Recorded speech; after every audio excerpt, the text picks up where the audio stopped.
The conversation was very disjointed, almost like he was missing a beat.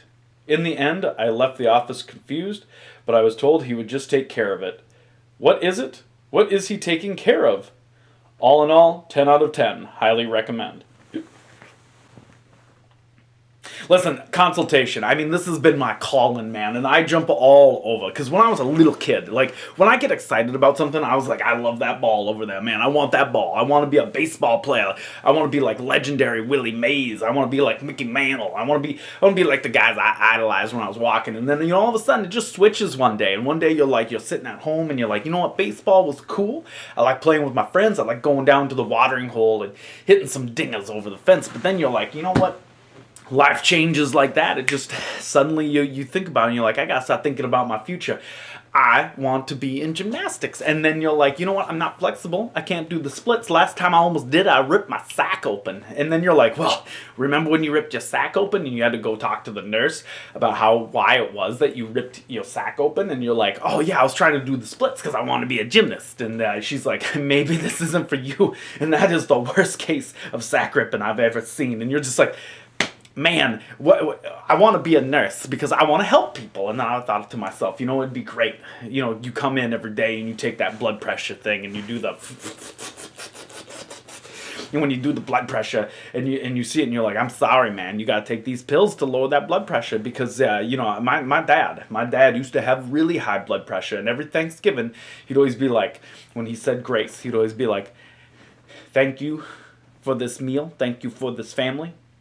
My blood pressure's through the roof, but I can live with that. And I always thought to myself, you know what, Dad? If pharmaceutical companies made you better pills, it would be great. And then I thought, maybe I should get into pharmaceuticals. And so, like, in my garage, I started trying to make stuff. And I was trying to make my own pharmaceuticals because I was like, what if I could make these a cheaper rate? Maybe down the road, maybe someday, maybe I could figure this out. Maybe I could help people, help the American public, make affordable healthcare for people. And then it turns out what I was actually making was meth, and I didn't know it at the time. I didn't even call it meth. I called it the happy tingly drug, and that's what I called it. Because I thought it was going to make you happy, which I thought it would.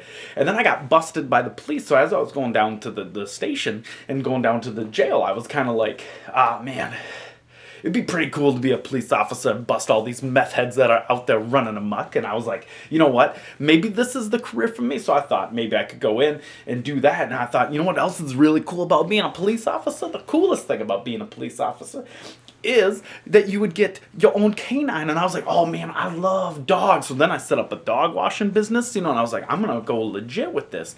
And so then I wanted to become a dog washer, and I thought, all these days and times where I could, fix up people's dogs and help them, and like poodles would come in and I'd be like, look at you, we're gonna make you look like a tough mutt. And I was, trying to clean up these dogs because dogs get dirty, they roll in the mud and all that stuff, and track it into your house, and then your carpet gets all dirty, which I was like, man, I can't, maybe I should open up a carpet cleaning and dog washing business where I come and clean your carpet and then clean your dog at your place. So it's kind of like a delivery carpet cleaning for rent. And I come in and I was like, where am I going to get a vacuum cleaner that has pressure that can be safe enough on a dog but can actually clean a carpet and take care of all that? And in my head I was just like, there's got to be a way that I can create vacuums that are high pressure enough and safe on animals, that can be tested on animals, that can clean animals, but still you'd want to welcome me in your house. But it was just really hard to kind of figure that out. So then I wanted to be an inventor. And so then when I turned out to be an inventor, then I was like, well, we'll figure it out and we'll make sure that we can do any product that people want. And I would just have them submit patents. And then I was like, oh man, I should just be like Albert Einstein and have people submit me patents, and then I would make their goals. So I was like,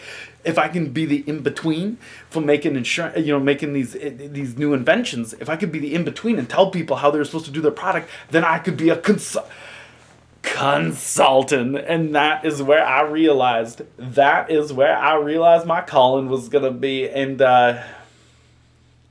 what were we originally talking about?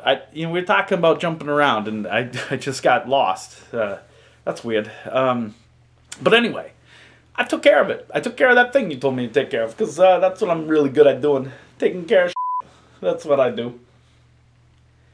Got 10 out of 10 again. That's pretty good.